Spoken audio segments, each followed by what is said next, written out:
Morning बच्चों। तो चलिए आज क्लास 6 का हिंदी लिटरेचर पढ़ा रही हूँ। उसके पहले हम बता देते हैं कि हम ग्रामर में चैप्टर 2 का पहले क्वेश्चन आंसर भेजे थे लिख के। तो कुछ क्वेश्चन बच गया था जो हम अभी PDF में भेज रहे हैं, वो चैप्टर 2 का ही है। तो आप लोग अपने कॉपी में नोट करिएगा। और हिंदी लिटरेचर में तो बहुत आगे हम लोग बढ़ गए हैं। तो चैप्टर 5 आज स्टार्ट कर रहे हैं। उसके पहले आप लोग सारे चैप्टर का क्वेश्चन आंसर आप लोग PDF के द्वारा आपको कंप्लीट करना है और इसको याद भी करते रहना है और एक रफ कॉपी में उसको लिख के प्रैक्टिस करना है। तो चलिए चैप्टर स्टार्ट कर रहे हैं आज।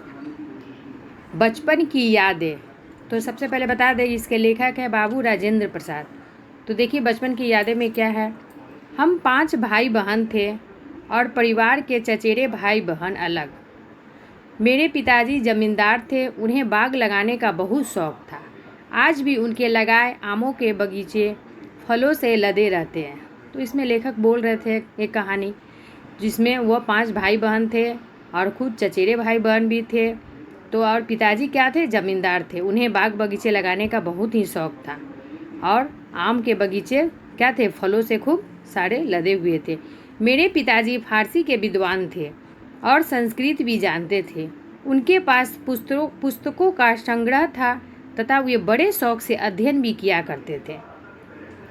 पिताजी फारसी के विद्वान थे और क्या जानते थे, संस्कृत भी जानते थे और बहुत सारा पुस्तक को भी वह रखे थे अपने पास और बहुत शौक से सारे पुस्तक को पढ़ा करते थे। अपने पुस्तकीय ज्ञान के आधार पर वे वैद्य हो गए। मतलब इतना सारा बुक पढ़े कि वे रोगी का हाल सुनकर ही दवा दे देते। कोई लोग आता और बोलता कि हमको कुछ हुआ है तो वो उसके बोलने पर ही वह दवा दे देते थे और लोग क्या होते थे, स्वस्थ हो जाते थे। इसी कारण उनका खूब यश था, तो नाम भी इस कारण खूब हो गया था। बचपन में उन्होंने मुझे आखिर में कसरत करना, कबड्डी, घुड़सवारी व अनेक खेल सिखाए जो बड़े होने तक चलते रहे। तो बचपन में वो बहुत सारा ही उसको खेल सिखाना, कबड्डी खेलना, घुड़सवारी करना, कसरत, जो बहुत तरह के खेल वह सिखाए थे। मेरी शिक्षा का आरंभ 5वें वर्ष में हुआ। उस समय की प्रचलित प्रथा के अनुसार आचरम्भ मौलवी साहब ने बिस्मिल्लाह के साथ करवाया था। जिस दिन अक्षरारंभ हुआ मौलवी साहब आए और क्या करें, मिठाइयाँ बांटी। तो जब वह 5वें वर्ष में था तभी से ही उसकी शिक्षा आरंभ हो गई थी और अक्षर का शुरू हो गया था। तो सबसे पहले क्या हुआ था, मौलवी साहब उसको बिस्मिल्लाह के साथ करवाए थे। उस दिन से वह पढ़ना स्टार्ट किया था। इसी खुशी में मिठाइयाँ बांटी गई। हम 3 विद्यार्थी उनके सुपुर्द किए गए। मतलब उनको 3 पुत्र विद्यार्थी उनको हवाले किए गए। एक मैं, 2 मेरे कुटुंब के चचेरे भाई, मतलब परिवार के चचेरे भाई थे और एक वो था। जमुना भाई सबसे बड़े थे, वे हमारे लीडर थे। वे तमाम खेल और लड़कपन की शैतानी में आगे रहा करते थे। उनके एक चचा जो मेरे भी चचा थे, बड़े मजाक पसंद थे। तो जमुना भाई सबसे बड़े थे और क्या थे, वो सब भाई में वो लीडर थे और सभी लड़कपन की शैतानी में आगे रहा करते थे। और उनके जो चचा थे वो बड़े ही मजाक करना उनको अच्छा लगता था। वो मेरे पिताजी के छोटे भाई थे, पर पिताजी के कई गुण उन्होंने भी सीखे थे। वह घोड़े की सवारी करते थे, बंदूक और गुलेल चलाना भी खूब जानते थे, फारसी भी पढ़े थे और शतरंज भी खूब खेलते थे। कौन, उनके पिताजी के भाई यानी जो चचा थे, वो बहुत ही गुण सीखे थे उनके पिताजी से और घोड़े की सवारी करते थे, गुलेल चलाते थे, फारसी भी पढ़ते थे और शतरंज में भी खूब खेलते थे। मौलवी साहब जो हम लोगों को पढ़ाने के लिए आए विचित्र आदमी थे। तो जो मौलवी साहब आते थे बच्चों लोगों को पढ़ाने के लिए वो क्या थे, एक विचित्र आदमी थे। उनका बहुत बातों पर दावा था। बलदेव चचा के मजाक के लिए वह एक बहुत ही उपयोगी साधन बन गया। चचा तरह तरह की बातें मौलवी को सुनाते और उनको उत्साह देकर यह कहलवा देते थे कि चाहे कोई भी काम क्यों न हो, जानते या कर सकते हैं। मौलवी साहब का दावा था वे शतरंज खेलना भी खूब जानते थे। बलदेव चचा उन्हें शतरंज खिलाते पर वे कभी न जीतते।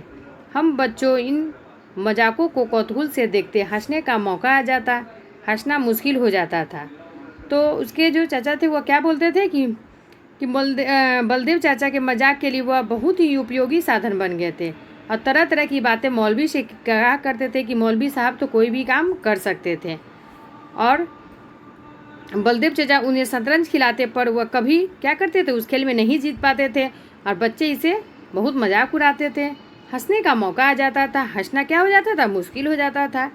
एक दिन बलदेव चाचा ने मौलवी साहब से कहा कि बाग में बंदर आ गए, उन्हें गुलेल मारकर भगाया जा सकता है। इतना सुनना था कि मौलवी साहब बोल उठे कि वे गुलेल चलाना खूब जानते हैं। तो लो अब बोलने लगा कि बलदेव चाचा क्या बोले मौलवी साहब से, कि बोले कि बंदर आ गया है तो अब गुलेल मार के इसको भगाया जाना चाहिए। अब इतना सुनना था कि मौलवी साहब बोले कि अरे गुलेल चलाना तो हम खूब जानते हैं। बलदेव चाचा सब समझ गए पर मजाक के लिए उन्हें बगीचे में ले गया। गुलेल और गोली उनके सुपुर्द करके कहा खूब खींचकर मारिए। गुलेल और गोली उनको दिया गया और बोला खूब खींचकर आप मारिएगा।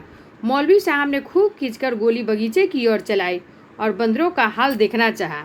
इतने में ही उनके बाएं हाथ के अंगूठे से खून टपकने लगा और चोट के दर्द से चीखते हुए वह जमीन पर क्या किए, बैठ गए। पता चला कि गोली बंदर के बजाय खुद को मार बैठे। तो जब वो गए गुलेल हाथ में लिए तो जलाने लगे बंदर को, लेकिन पता चला कि वह गुलेल क्या हुआ, वो अपने हाथ पर ही मार बैठे थे। एक दिन सब लोग शाम को टहलने निकले। मौलवी साहब और बलदेव चाचा भी थे। तरह तरह की बातें हो रही थी कि इतने में एक सांड आ गया। सबने कहा यह सांड तो लोगों को मारता है। बलदेव चाचा की इशारे पर मौलवी साहब कब डरने वाले थे, वे बेखौफ आगे बढ़े। सांड ने उन्हें क्या किया, पटक दिया। फिर से वो उसके चाचा बोलने लगे कि सांड आ गया है, इसको भगाया जाए। मौलवी साहब बोले हम तो सांड को तुरंत भगा देंगे। तो इतने में ये सांड आया और क्या किया, मौलवी साहब को ही पटक दिया। तो चलिए ये स्टोरी अभी यहीं तक सुनाते हैं, आधा स्टोरी नेक्स्ट वीडियो में भेजेंगे। तब तक के लिए आप लोग इस चैप्टर का शब्दार्थ अपने कॉपी में लिख लीजिएगा और स्टोरी जो पढ़े हैं उसको समझिएगा और जितने भी हार्ड वर्ड होगा उसको अंडरलाइन करके उसको लिखना है, लर्न भी करना है। तो चलिए धन्यवाद।